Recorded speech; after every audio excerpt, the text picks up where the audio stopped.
Alors en ce qui concerne donc Toutankhamon, je vous avais dit que c'était la seule qui se trouvait actuellement dans la vallée des rois. Je vous ai dit aussi que malheureusement la momie de Toutankhamon avait été très abîmée au moment de sa découverte parce que le médecin légiste chargé de cette momie, Derry, eh bien l'avait sectionnée en deux, avait coupé les bras, avait coupé les jambes et que donc le sternum et les côtes avaient été perdus.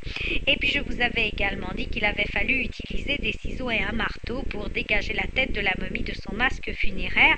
Dixit Carter, Howard Carter, l'archéologue, dans son propre journal écrit en 1925. Et oui, donc puisque les bandelettes pour la première fois ont été Toutankhamon le 11 novembre 1925 par ce professeur d'anatomie au Caire, médecin légiste qui était Douglas Derry. Je vous ai également parlé donc de ce handicap que nous avions quand nous analysions la momie, puisque cette momie avait été abîmée. Mais il y a un autre mystère qui est lié à la découverte de la momie de Toutankhamon et à l'ouverture de sa tombe. On a retrouvé à l'intérieur de la tombe des fœtus momifiés. Il y en avait deux. Alors, est-ce que cette découverte est réelle? Est-ce que c'est une légende? Et qui pouvaient être ces enfants qui étaient enterrés avec Toutankhamon? Alors, après avoir sorti les objets qui se trouvent dans l'antichambre et dans la chambre funéraire, Howard Carter s'est introduit dans la pièce, une toute petite pièce qui se trouve à côté de la chambre funéraire en contrebas et qui s'appelle la pièce du trésor.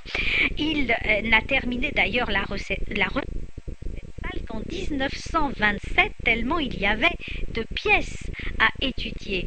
Et Carter a pourtant évalué à 50% le nombre d'objets volés par les pilleurs de tombes, car contrairement à ce que l'on a dit, la tombe de Toutankhamon avait été visitée et pillée par les pilleurs de tombes.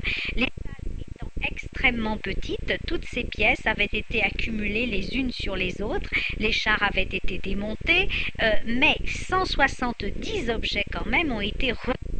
Et c'est vraiment une toute petite salle. Alors, les pilleurs avaient manifestement fouillé dans des paniers, dans des coffres, ils avaient volé des onguents, ils avaient emporté des statues du roi dont on n'a retrouvé que les socles. Donc, du trésor, dont les murs, comme ceux de l'antichambre et d'une petite pièce annexe, sont dépourvus d'ornementation et de peinture, ce sont des murs qui sont complètement nus, et bien dans cette salle, Howard Carter a trouvé des objets de culte et les vases canopes renfermant les viscères du roi. Je vous rappelle qu'au moment de la momification, on enlevait certains organes, certains viscères des défunts pour les placer chacun dans un vase canope.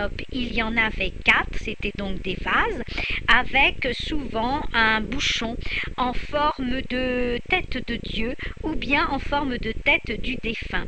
En tout cas, tous les bijoux avaient disparu dans cette fameuse salle du trésor, mais deux fœtus placés dans deux petits cercueils étaient encore en place. Alors, ce n'est donc pas une légende. Il y a bien eu deux fœtus de retrouvés dans la tombe de Toutankhamon. Mais quelle apparence avaient ces deux corps? Eh bien, l'un faisait 30 cm de long, l'autre 25 cm. Il s'agissait donc de momies de petites filles, ça ce n'est pas contestable. La première avait 7 mois, la seconde 5 mois. Alors il est tentant de penser que ces corps ceux des sœurs de Toutankhamon, mais il n'est dit nulle part que le jeune roi avait des sœurs. En revanche, il était marié depuis plusieurs mois à une des filles de Néfertiti qui s'appelait Anxénamon. Il est donc tout à fait normal que le jeune couple ait cherché à avoir des enfants. Mais plus un roi avait d'héritiers tôt et plus il était rassuré sur sa succession, mais plus aussi il avait d'ennemis.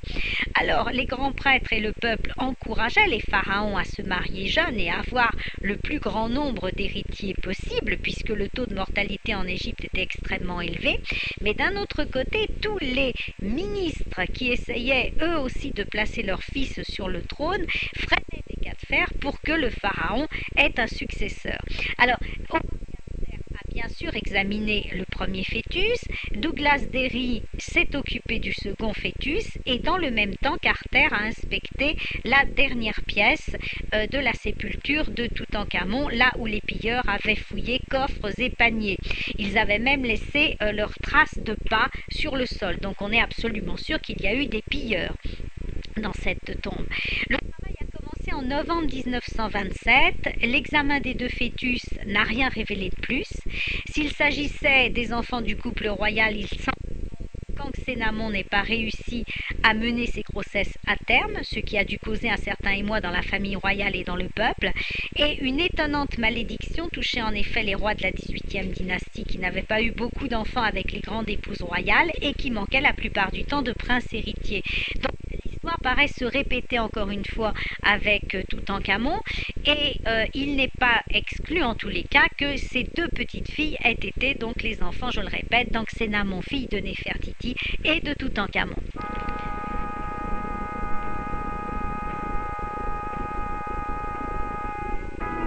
Alors on ne va pas revenir sur toute l'énigme de l'assassinat, oui ou non, de Toutankhamon, car l'émission ne suffirait pas, mais on va revenir sur quelques mystères qui entourent un autre mythe de l'histoire égyptienne antique, c'est Néfertiti. Elle aussi a disparu en quelque sorte. On a retrouvé plusieurs momies de grandes épouses royales dans la vallée des rois et je ne désespère pas de les faire toutes analyser pour, comme il est arrivé pour Hatshepsut que l'on a identifié, eh bien réussir à identifier parmi ces momies celle de Néfertiti. Car thèse dont j'ai parlé à plusieurs reprises, eh bien je pense que Néfertiti a certainement été enterrée dans un premier temps en Moyenne-Égypte, à Aké-Taton, là où elle vivait avec son mari Aménophis IV, mais qu'elle aurait été enterrée ensuite dans la vallée des rois, peut-être par son père, qui est peut-être Haï, qui était un conseiller très proche du roi et qui a fini par devenir également pharaon après quelques années après que Toutankhamon ait régné. Donc on va revenir sur quelques énigmes qui entourent la belle Néfertiti.